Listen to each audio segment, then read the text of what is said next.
morning, son. Do you want a pancake? Only if you give it Mickey ears. Enjoy. Ow! Stop! Stop!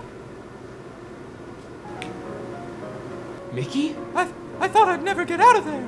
Out of the shake and pour? No. Disney World.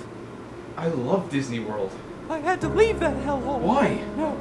I've said too much. You ate it already? Not yet. Son, you haven't even finished buttering it yet. There you go. Okay, I'll talk. I didn't like how Disney was conducting business. They were collecting.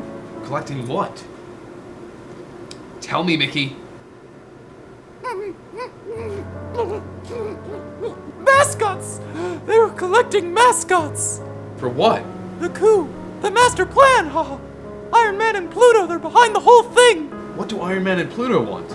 They want to overthrow me. My life is in danger. Well, you're safe now. I'm nowhere near Disney World. You gotta hide me. What about in the trash can? No, get an envelope. See, it all has to do with the 2016 presidential election. ESPN is broadcasting Iron Man's campaign. The new Star Wars film is backing it, and Pluto's the muscle. What do I do with this? Put me in it. Mail me to the governor. He's the only one with the codes to stop the coup before it's too... Oh! Oh! Oh! Oh! Oh! Mom? Can you make waffles?